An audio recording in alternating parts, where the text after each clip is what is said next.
suis sick of these books. Welcome to my worst books of 2025. I'm really glad you're here.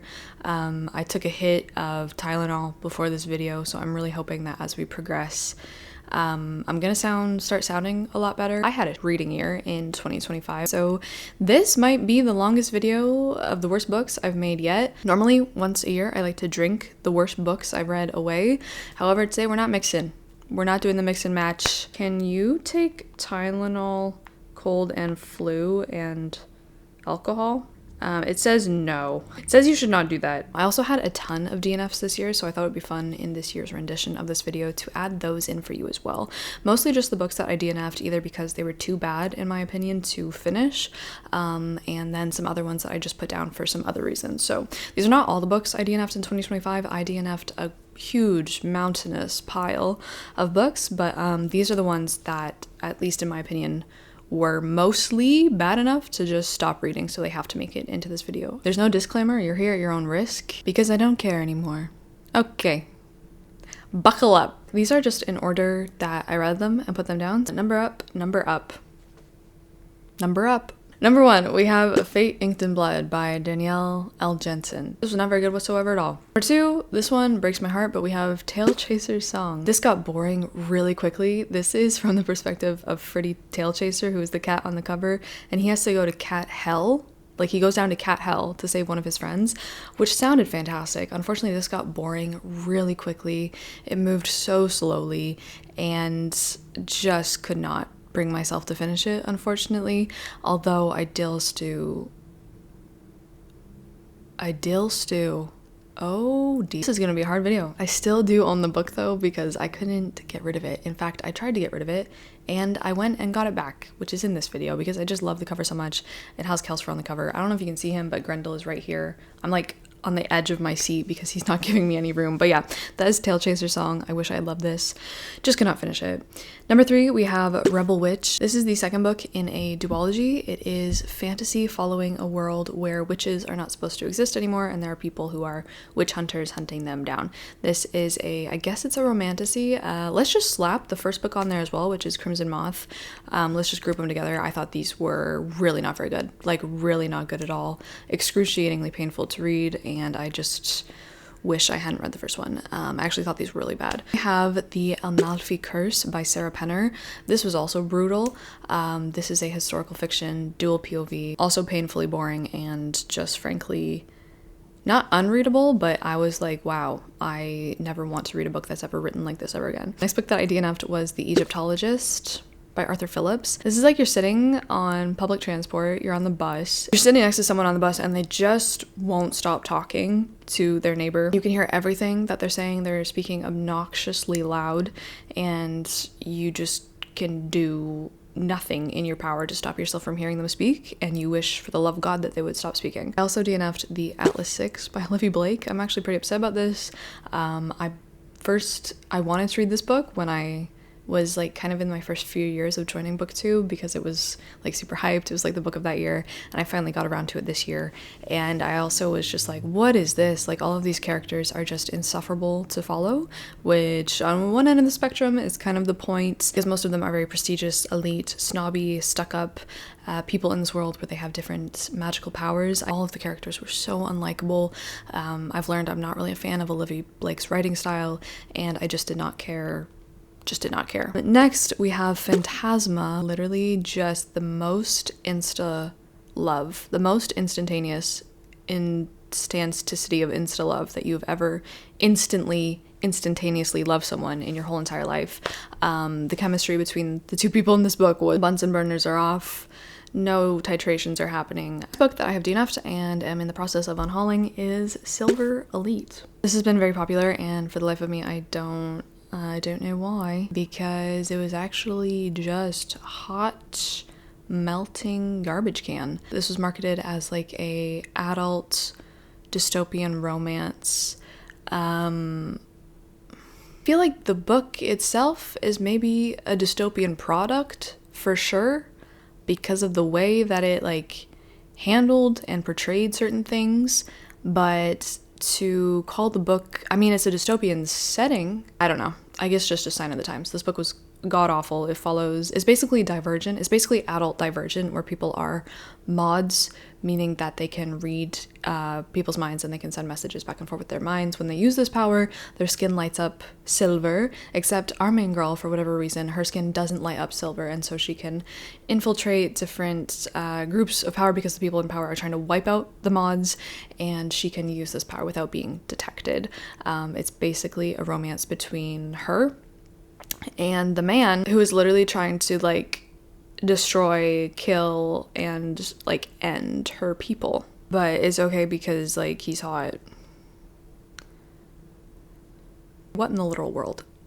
My ears are clogged. This book you're going to be seeing in an upcoming Read or Yeet video, the last one that I filmed in 2025, because I read a little bit and DNF'd Cinder Nanny by Soraya Wilson. This was so bad. This is a romance following the daughter of a con artist and this like very secretive earl from England who's come over to Colorado to hide from the British press. Obviously, I picked this up because it's set in a hotel in Colorado on the ski slopes. I was promised skiing, I was promised snow, I was promised hotel, and sadly, I really didn't get any of those promises.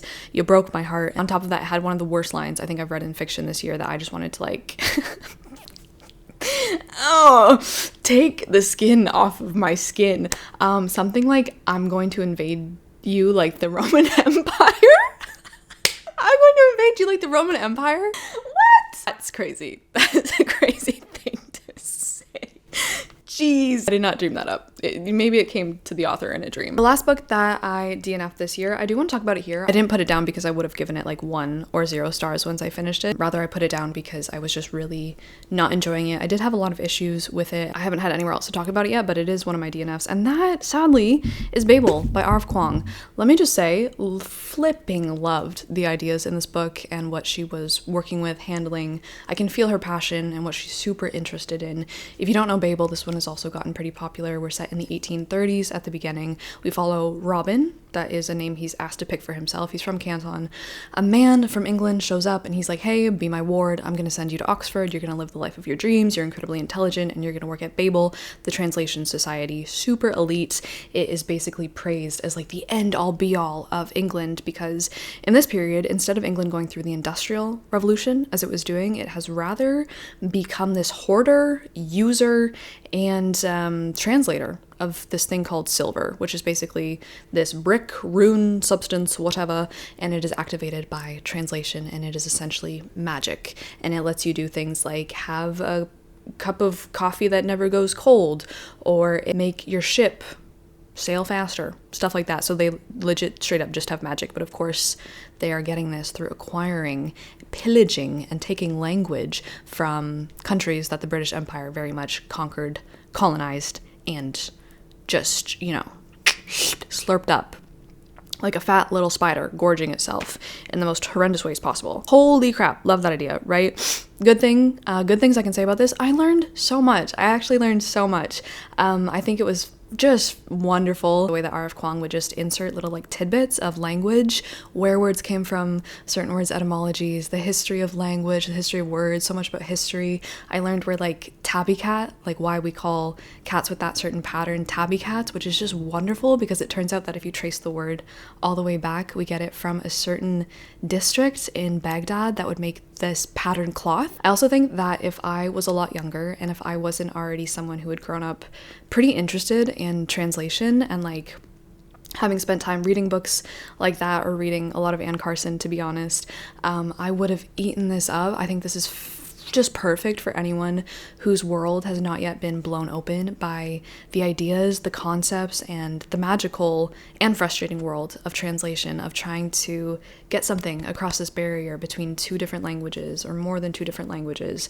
It is probably one of the most complex, beautiful, intricate, intelligent, difficult things out there. I think translation and languages, that is just like love it. So if I hadn't already read stuff about translation or novels or nonfiction, Babel would have been the best introduction to getting me hooked onto those topics. So please pick it up if you've just ever been like, I love language and I don't know what to do about it.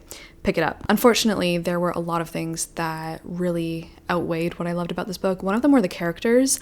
I just felt like they were mouthpieces, to be honest. I didn't feel like anyone in Babel was a real person that I could sit down and talk to. They just very much felt like speakers for dialogue. None of it felt natural at all because of the fact that the characters felt like mouthpieces. And adjacent to that, there was so much telling, not only in the dialogue, but just everything. On that note as well, our main character, Robin, is told everything. I would have liked to see him like naturally kind of on his own discovering things about his world, but there is another character in Babel who pretty much just like tells him word for word everything about everything in multiple conversations that just keep happening. Another facet was unfortunately the repetitiveness of Babel.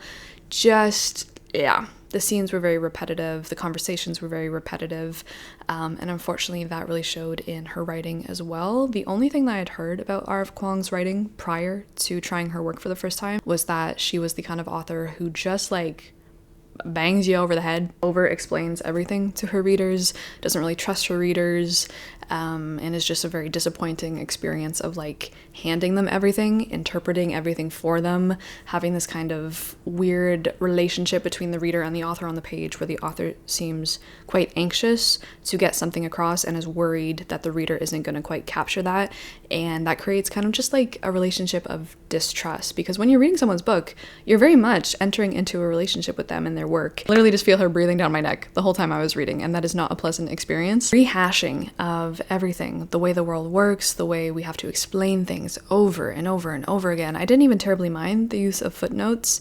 I think we should have honestly leaned into the sardonic, witty, just awful nature of the footnotes and how they function in Babel. But on the other hand of that, a lot of footnotes in Babel do function to just like drop character development on you, or like drop character backstory, and I thought that was kind of lazy. Itself did not feel particularly Victorian. A lot of the things that the characters would say or how they would act just felt really, really modern, so it kind of took me out of the story. I agree with the people. I've seen reviews of people saying that this would be such like a fascinating, wonderful piece of like nonfiction or even a collection of essays of R.F. Kuang, like obviously exploring what she's super interested in. I think as a like work of fiction, as a novel, it didn't work for me, but I would have loved to read like a Substack of this from her, because she clearly has so many ideas and so much knowledge and so much to say about these particular topics, which are important and fascinating and interesting, but in the form of a novel, it was a really big letdown for me. Now that we've got all of those out of the way, let's get in to the actual top 9 worst books that I read this year. From this point onwards, if you have complaints or if you're just like disagreeing with me on the other side of the screen, I can't hear you anymore because my ears are so incredibly clogged. Coming in at number 9, to be honest with you, this one actually just hurts. Like, this one for real hurts bad. This one for real hurts bad. It was like 1,000 pages. Heat of the Everflame by Penn Cole. You made me read 1,000 pages for what? This is book 3 in a series, so I'm not going to get too much into the nitty-gritty, but I will get into the nitty-gritty a little bitty. I frankly don't know what happened here. I'm kind of embarrassed now that I've been recommending the series after reading this book. I love books 1 and 2. Book 1 is Spark of the Everflame. It is a fantasy. There's a touch of romance, but it's not a fantasy romance. In this world, there are these beings known as the Descendants, called the Descendants because they are the offspring of mortals who mated with the gods of the world. The gods have now effed off back up to wherever the gods live, and they've pretty much left these people, I guess, in charge, or they very much think they're in charge because they've taken power, they live in luxury, and the mortals of the world are pretty much just kept in poverty, some of them as like indentured servants, slaves. It's not looking good for the mortals. Diem is born a mortal with her father, her brother, and one day her mother goes missing, and Diem takes her mother's place as a healer. She eventually goes to work in the palace, and she just finds out more about what's been going on in the world, and it's a good time. And the second book was an even better time. And the third book, legitimately like it was written by a different person. I don't know what's going on. Incredibly lazy. Literally could have been an email. The characters in this book are like not the same people. How do you do that? Diem, I love Diem in books 1 and 2. In books 3, she is insufferable. She is a la stupide, and she doesn't know how to do anything. She's just awful to follow. Luther, who is one of the love interests, who's the love interest. What is going on with him? What's going on with him? This whole book is literally just a merry-go-round. I was really hoping that this series was going to go a different direction than it chose to go in here. I was really being set up to believe something different in books 1 and 2, but the chosen one trope doesn't even capture it. It's just beyond.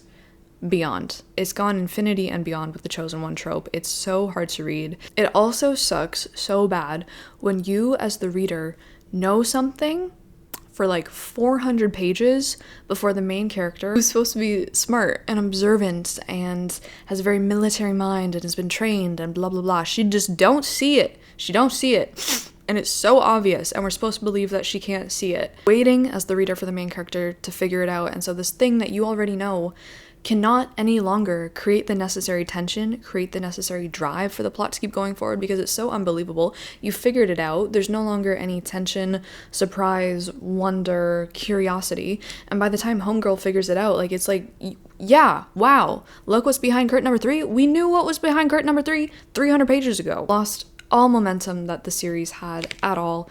Legitimately feels like a different book.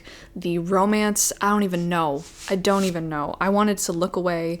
The slow burned, so slow burn that the flame just like guttered out, extinguished, gone. And look at the back blurb. Desire, he gave a dark throaty laugh. Desire is a pathetic word for what I feel for you. I require you. I am sustained by you. Where was that?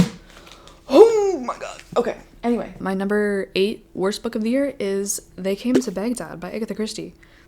Agatha Christie, what are you doing here? You're not supposed to be here. I'm having like the kind of fever where you can tell you're gonna have like the worst, weird, most horrifying dreams you've ever had later tonight, and I can tell they're gonna be like those weird geometric pattern dreams, which I don't know how, but they're more terrifying than anything else, and I'm not looking forward to that. Agatha, I did read this book for one of my Read It or Eat It vlogs, so this is not Agatha Christie's usual fare. She tried to do a little bit of a secret menu thing, I guess, and she tried to serve me a Cold War era spy thriller novel, and it just really did not deliver, and I didn't really like it very much, and I sent her right back to the kitchen. So They Came to Baghdad follows this like secret, no, it's not secret, it's very public, international peace summit that we're having in Baghdad, where a bunch of different people are coming for peace talks, and it's about world peace, cooperation. Don't need the wine this year. Unbeknownst to these people, there is a secret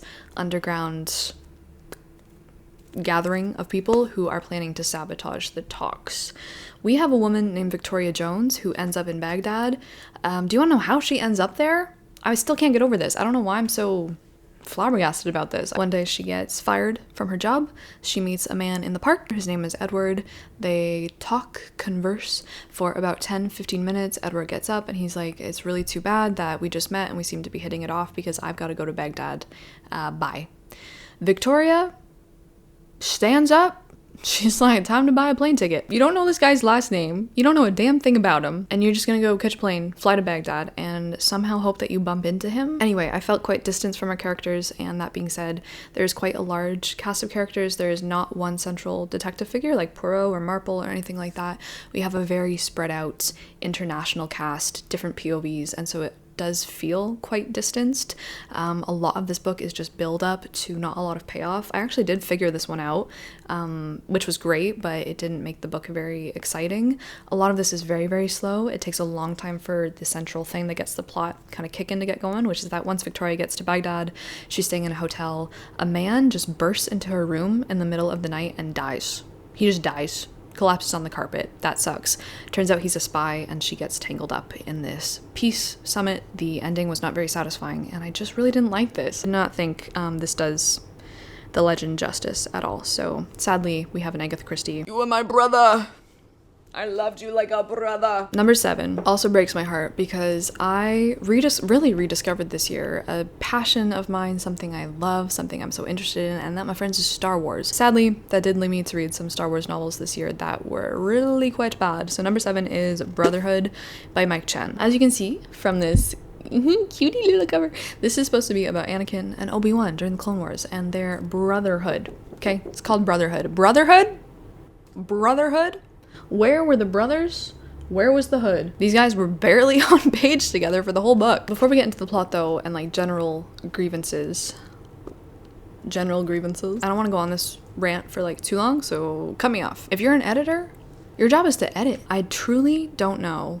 I actually don't know, because I have obviously no experience in the industry. I'd love to though. I would legitimately love to be an editor. That aside, I don't understand how things like this can get published when there are so many linguistic errors in the text. We're talking verbs that are wrong. We're mixing our tenses. We're doing things with language that doesn't make any sense. The sentence fragments in here, but when the sentences legitimately don't make sense, that's not okay. That's not okay. That's bad. The writing in here is some of the worst, unreadable. You think you're having a stroke reading it because it just does not make any sense whatsoever. On every page, almost every page, every chapter, there's something like this.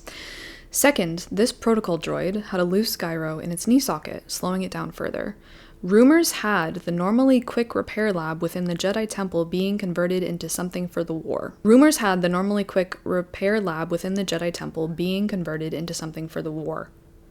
I can kind of figure out what you're saying, but it is so awkward. It should be obviously like rumor had it that the normally quick repair lab, what does that even mean? Normally quick repair lab within the Jedi Temple was being converted into something for the war. All of that is just lazy dog water writing. That whole sentence, every single part of it. Rumors had what, dude? It's set kind of right at the beginning of the Clone Wars, and in this book we're going to the planet Cato Neimoidia. Obi-Wan is supposed to be investigating because a huge bomb has gone off on the planet, and the Separatists are obviously trying to accuse the Jedi Council, the Republic, of planting the bomb, and the Republic is like, no, it's a Separatist, so Obi-Wan is sent there to investigate what really happened on the planet. I was really excited to see the planet and see more of these characters that we get so little of. The use of the word structure. Use the word structure one more time. Use it one more time. Yes, in sci-fi writing, I've seen it used really lazily in the past, but when the author just keeps using the word structure to describe, I swear it came up maybe 35 times. Structures suspended as bridges between massive, colossal ridges. And the sentence is just, with the layers of structures too dense to reveal the sun. Shadows and structures combined with thick mist. What structure, man? What are we even talking about? What is it? What kind of structure is it? Is it a pavilion? Is it a shipping container? Is it a 3D diorama of Saskatoon, Saskatchewan? What is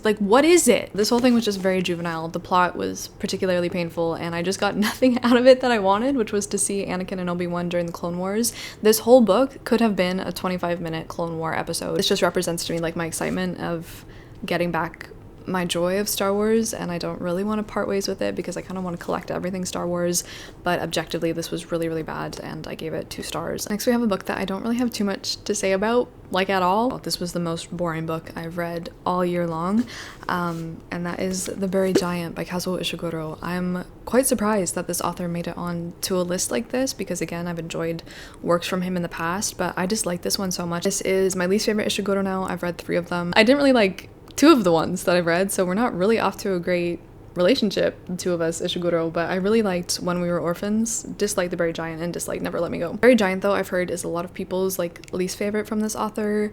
It's a lot different from his other works because it's set in post-Arthurian Britain at a time of relative peace between the Saxons and the Britons, following an elderly British couple, Axel and Beatrice, who are living in a pretty small village. They're not treated great because they're elderly, and they are living at a time when this plague of forgetting is going across the land. Everyone is having amnesia.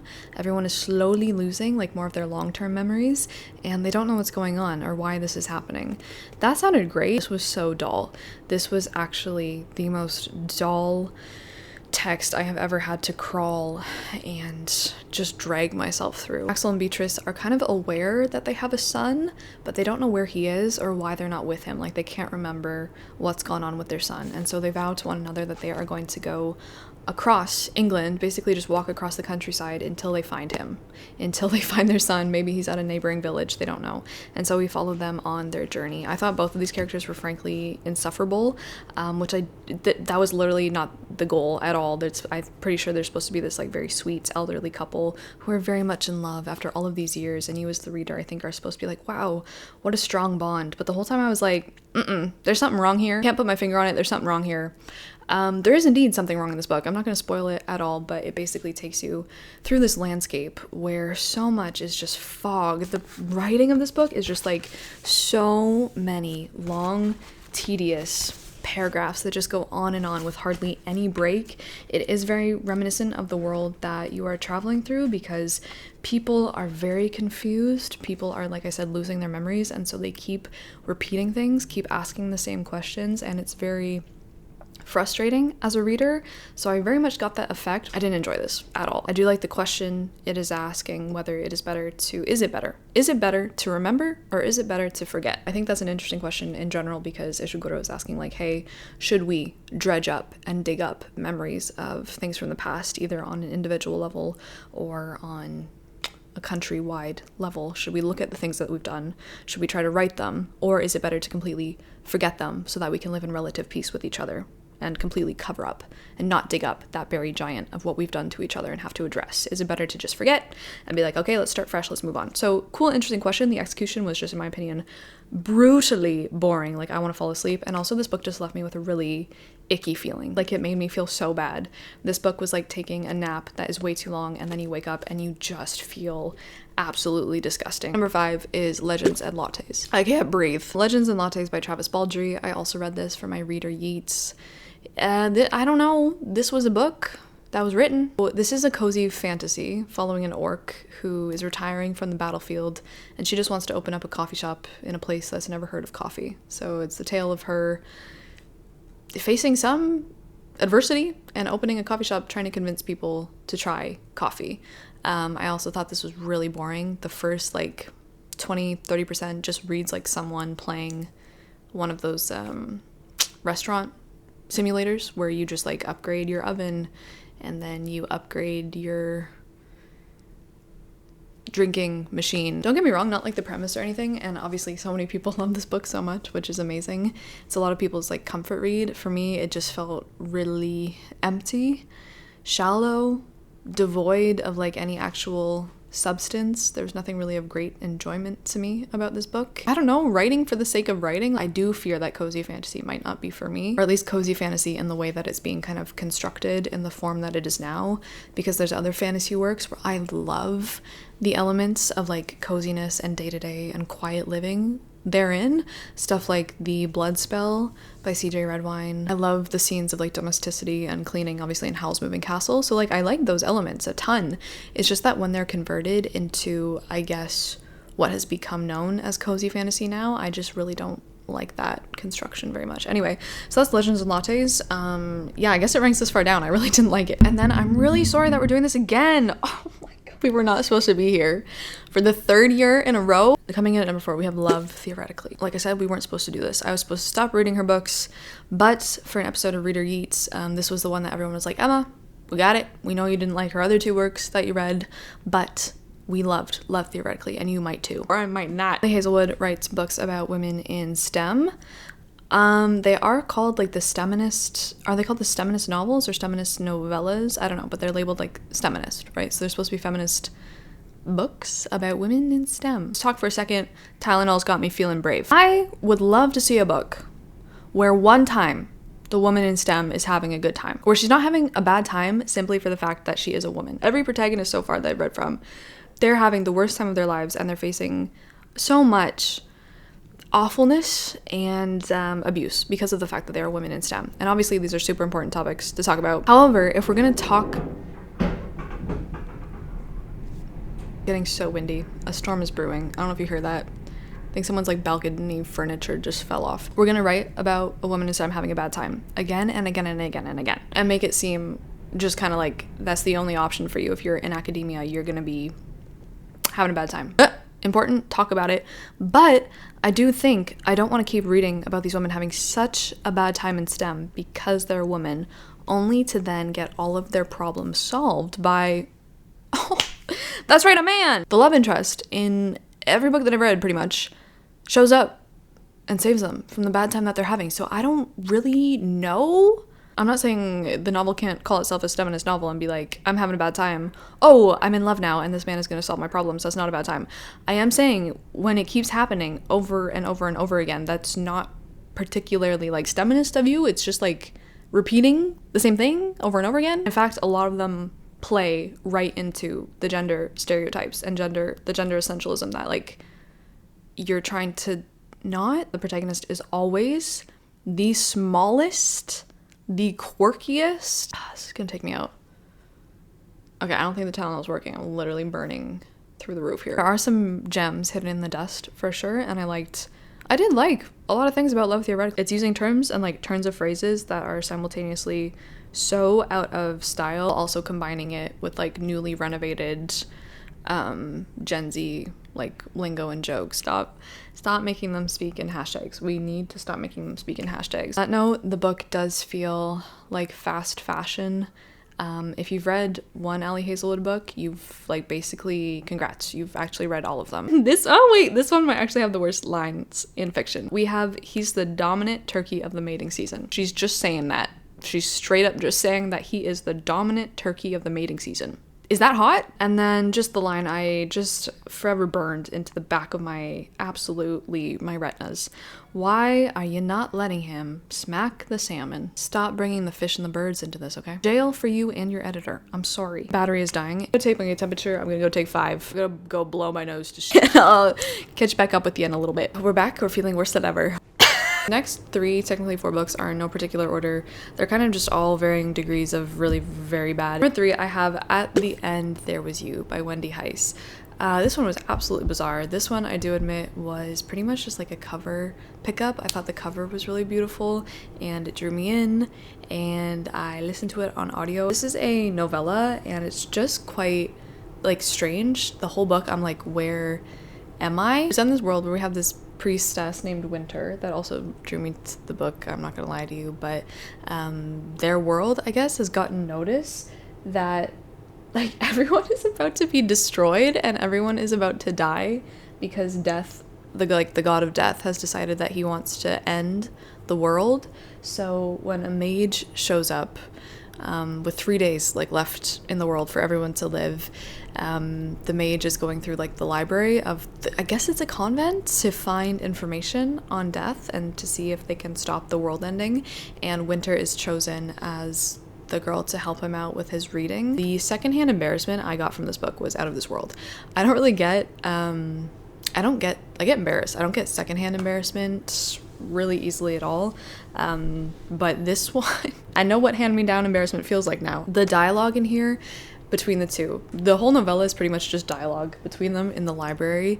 It's like going back and reading texts on like Facebook Messenger between you and like your crush from the 8th grade. Written really formally. I don't know what time we're in. I don't know where we are. I don't know what the world is like. I have nothing. Like there's no context. No context is ever given. It just like everything is so inconsistent and strange. The first thing we know about Winter from literally like the first sentence of the book, it says there was very little Winter did not like about life. So she's like this very carefree, she's like very bubbly, loves life and stuff. We're told there's very little she doesn't like about living, and then 7 pages later she is in the library and she accidentally smacks her elbow on a table. Surely there would be a bruise where she'd hit her elbow. That little pain was all she could think about, even though her attention was solely on the man standing there and watching her, as if she was the sole cause for the end of the world they lived in.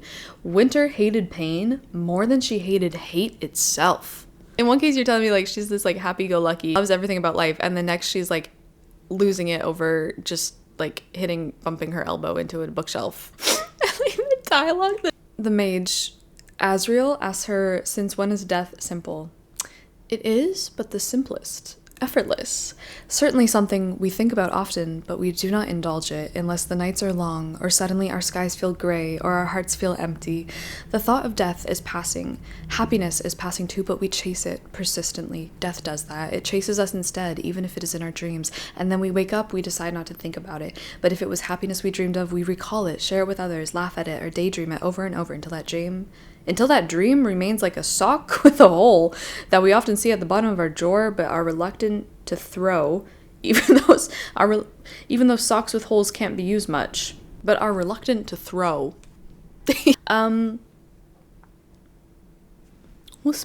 Who speaketh like such? Like, really not very good. I don't know why I finished this. This next one, I'm even more just like embarrassed to say that I don't know why I didn't DNF this. I think it closer to the beginning of the year, I was not as strong in my DNFing capabilities as I am now, because I should have put this down. I should have put this down a long time ago, like have some self-respect. That book is A Court This Cruel and Lovely by Stasia Stark. I'm gonna say there is a video, a great video, might I add, literally bringing up everything I've ever thought about this, every single problem I had, by Reads with Rachel. So definitely please check out that video instead, because she literally takes the words out of my mouth and says everything about this book. So this is another romantasy. I think I might be done. The attitudes in here are interesting. I don't need to tell you the plot. I don't. I think you already know it. I think if we just look at each other in the eyes on 1, 2, 3, you're just gonna get it. It's exactly what you're thinking. Okay, 1, 2, 3. Yeah, you got it. Scary man love interest. Stop. Let's stop. Also, stop growling. Stop growling. One just random thing that stuck out to me was that it's like funny / embarrassing in this book that the male love interest smells like vanilla. Like, he gets made fun of because he smells like vanilla. Can't smell like vanilla if you're a man? I'm sorry. I guess those are just the rules. I think I'm this close. I'm this close to having a fever hallucination. That's whack, man. What are you saying? Yeah, just brutal. This is like everything you've probably ever read or ever heard of in this genre, just rolled into one and done really, really, really, really poorly. I'm gonna come down to the last 1/2.